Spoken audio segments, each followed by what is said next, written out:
بسم اللہ الرحمن الرحیم۔ اللہ پاک کے بابرکت نام سے شروع کرتا ہوں جو شرک سے بھی زیادہ قریب ہے۔ تمام ناظرین کو روحیل وائس چینل میں دل کی گہرائیوں سے خوش آمدید اور محبتوں بھرا السلام علیکم۔ عقل ہے محو تماشا، بہت گہرائی ہے ان لفظوں میں، سب کچھ جاری ہے اور ہے بھی سب کچھ سمجھ سے باہر، اس لیے عقل محو تماشا ہے۔ اللہ پاک کی اس کائنات میں اس پاک رب کو سب سے زیادہ عزیز اپنے بندے ہیں۔ وہ کسی کی امیری نہیں دیکھتا، نہ اس کا رنگ، نہ نسل اور نہ ہی زبان۔ جو اس سے جب جہاں جس زبان میں اور جس حال میں مانگ لے وہ اپنے بندے کو عطا کرتا ہے۔ اس لیے تو کسی کا دل دکھانے سے سخت منع کیا گیا ہے، کیونکہ دکھی دل کی آہ ساتوں آسمانوں کو چیرتی اللہ تک پہنچ جاتی ہے۔ کسی کا دل دکھانا ایسا ہے جیسے کسی کو ناحق قتل کرنا۔ آپ کے ذوق کی ترجمانی کے عین مطابق ہم ایک ایسی کہانی لے کر پیش ہوئے ہیں جو آپ سبھی کو ایک بار پھر حیرت میں ڈال دے گی۔ تقسیم بر صغیر پاک و ہند سے پہلے کا واقعہ ہے، جب پاکستان اور ہندوستان ایک سرزمین میں ہوا کرتے تھے۔ کتابوں کی دنیا سے لی گئی یہ کہانی ایک بڑے آرمی آفیسر کے ساتھ پیش آنے والے سچے واقعے پر مبنی ہے۔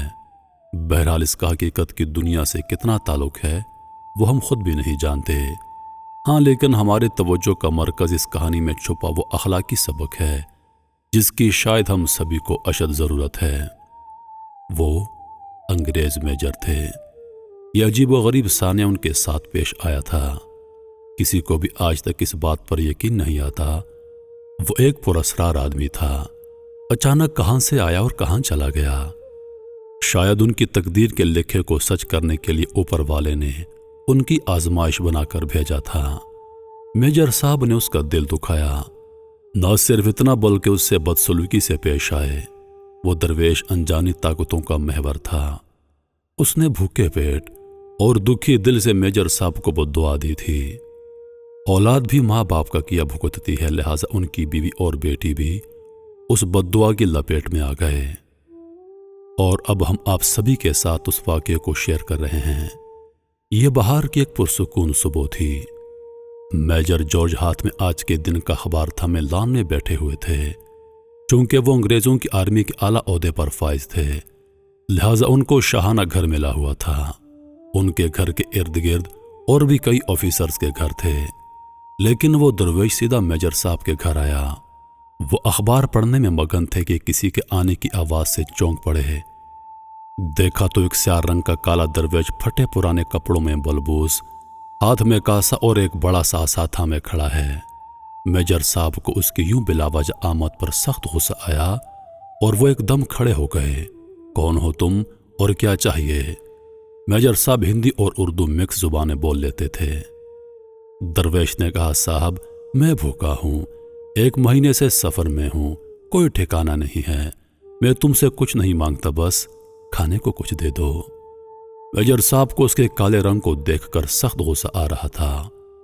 وہ کرسی پر واپس بیٹھ گئے اور کہنے لگے، جاؤ اور کہیں اور سے کھا لو، میرے پاس تمہارے لیے وقت نہیں کہ میں اندر جاؤں اور تمہارے لیے کھانا لاؤں۔ صبح صبح تم کو کوئی اور نہیں ملا کہ پریشان کرنے یہاں چلے آئے۔ لیکن اتنا سننے کے بعد درویش اصرار کرنے لگا، صاحب اب مجھ میں اور طاقت باقی نہیں کہ کچھ سفر کر سکوں، چلو چند سکے ہی دے دو، اس سے تو تمہارا کچھ عذر نہیں ہوگا، تم تو بہت دولت مند ہو۔ اتنے میں ملازم میجر صاحب کے لیے چائے اور ٹوسٹ لے کر آ گیا۔ درویش نے کہہ ڈالا، لاؤ یہ کھانا مجھے دے دو، میں بہت بھوکا ہوں۔ یہ سن کر میجر صاحب غصے سے آگ بگولا ہو گئے، کہنے لگے، مجھے تمہارے ساتھ وہی سلوک کرنا چاہیے تھا جو انگریز کالوں کے ساتھ کرتے ہیں۔ ملازم سے کہنے لگے، اس کو یہاں سے دھکے دے کر باہر نکال دو۔ ملازم جو ہی درویش کی طرف بڑھنے لگا، اسے ایک دم سکتا سا ہو گیا اور وہ ایک جگہ کھڑے کا کھڑا رہ گیا۔ میجر صاحب کہنے لگے، جاؤ اور اس کو باہر نکال دو۔ درویش بولا، یہ ملازم اس وقت میرے ماتحت ہے، میں جو اسے کہوں گا یہ وہی کرے گا۔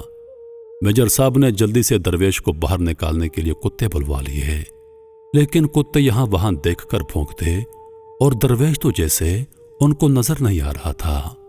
میجر صاحب حیران تھے، لیکن اب درویش کی تذلیل کی انتہا ہو چکی تھی۔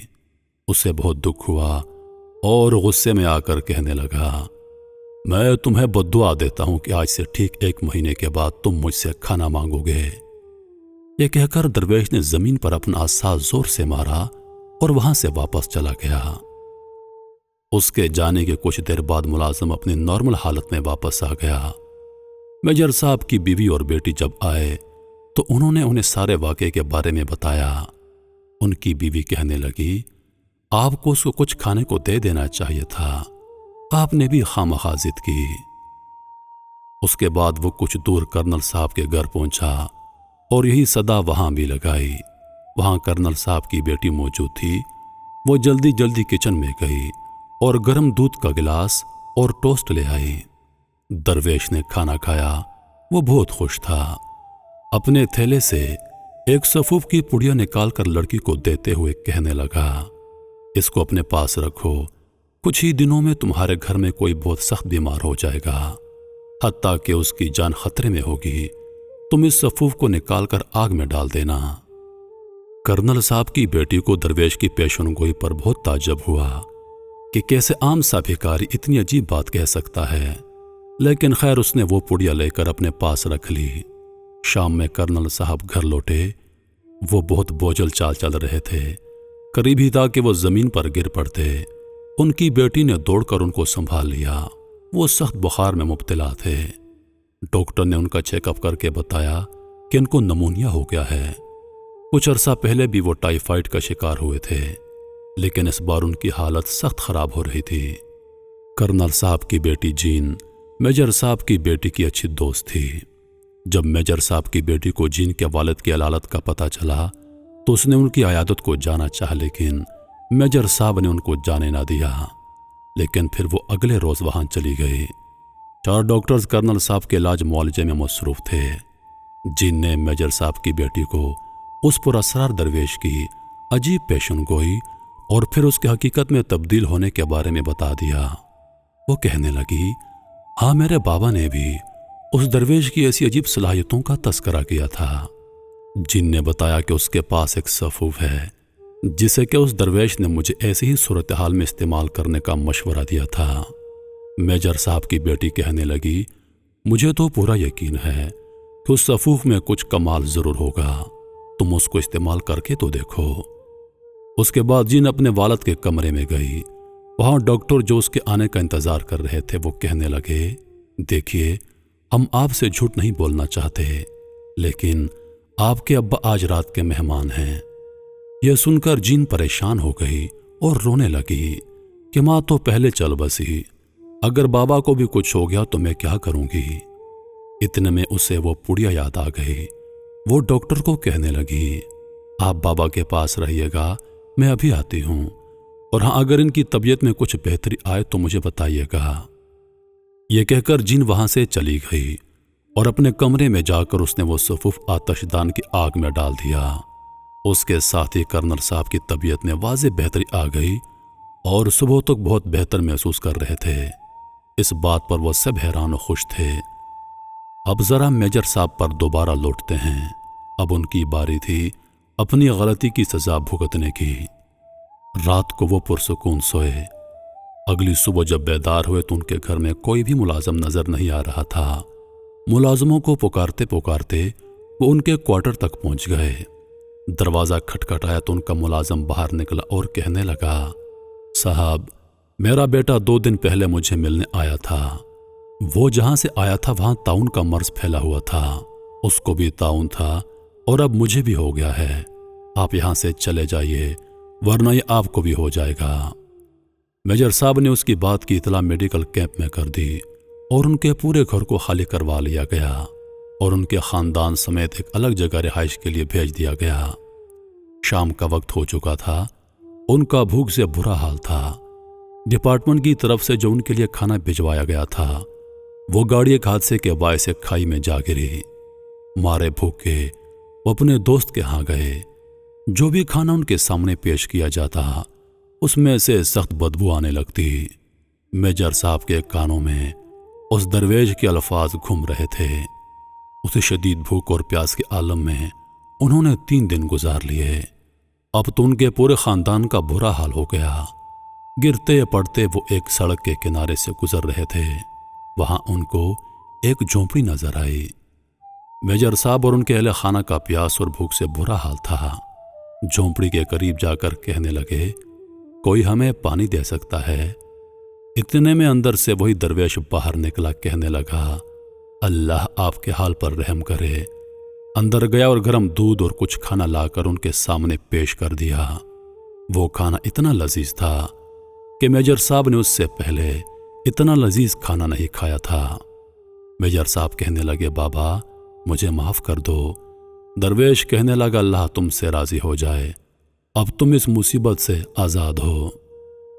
جب میجر صاحب کی زبانی یہ واقعہ لوگوں نے سنا تو وہاں اس پراسرار درویش سے ملنے آئے، لیکن وہاں نہ تو درویش تھا اور نہ ہی کوئی جھونپڑی، حتیٰ کہ اسے پورے شہر میں تلاش کیا گیا لیکن وہ کہیں نہ ملا۔ بس اللہ فرماتے ہیں، ہم اپنے بندوں کو مختلف طریقوں سے آزمائیں گے۔ کبھی بھی کسی سائل سے بدسلوکی نہیں کرنی چاہیے، کیونکہ ہمیشہ مانگنے والے سے دینے والا بڑا ہوتا ہے۔ شکر کرو کہ اللہ نے تمہیں دینے والوں میں سے چنا ہے، دوسروں سے مانگنے والوں میں سے نہیں۔ کہتے ہیں کہ دینے والا ہاتھ لینے والے ہاتھ سے ہمیشہ افضل ہوتا ہے۔ جو انسان آپ کے آگے ہاتھ پھیلا دے، اگر آپ اس کی مدد کر سکتے ہیں تو ضرور کیجیے، کیونکہ اللہ پاک اس سے بہت خوش ہوتا ہے۔ انسانیت اللہ پاک کا کنبہ ہے، جو انسانیت کی خدمت کرتا ہے وہ اللہ پاک کا دوست، اور جو انسانوں پر ظلم کرتا ہے وہ اللہ پاک کا دشمن ہے۔ اس لیے میرے محترم عزیز دوستو، جب بھی کہیں کوئی آپ کے آگے ہاتھ پھیلا دے، اگر آپ کی استطاعت ہے تو اس کی مدد ضرور کر دیجیے۔ میں امید کرتا ہوں کہ ویڈیو آپ دوستوں کو پسند آئی ہوگی۔ ویڈیو پسند آ جائے تو لائک اور شیئر ضرور کر دیجیے گا، اور آنے والی نئی ویڈیوز کے لیے ہمارے چینل کو سبسکرائب کر دیں، اور ساتھ میں موجود گھنٹی کے بٹن کو ضرور دبا دیں تاکہ ہماری ہر نئی آنے والی ویڈیو سب سے پہلے آپ تک پہنچے۔ مجھے دیجیے اجازت، سانسن وفا کی تو اگلی بار ایک اور ویڈیو لے کر آپ کی خدمت میں حاضر ہوں گا۔ تب تک کے لیے خدا حافظ۔ اللہ پاک آپ سب کا حافظ و نگہبان۔ ہنستے رہیے اور ہمیشہ مسکراتے رہیے۔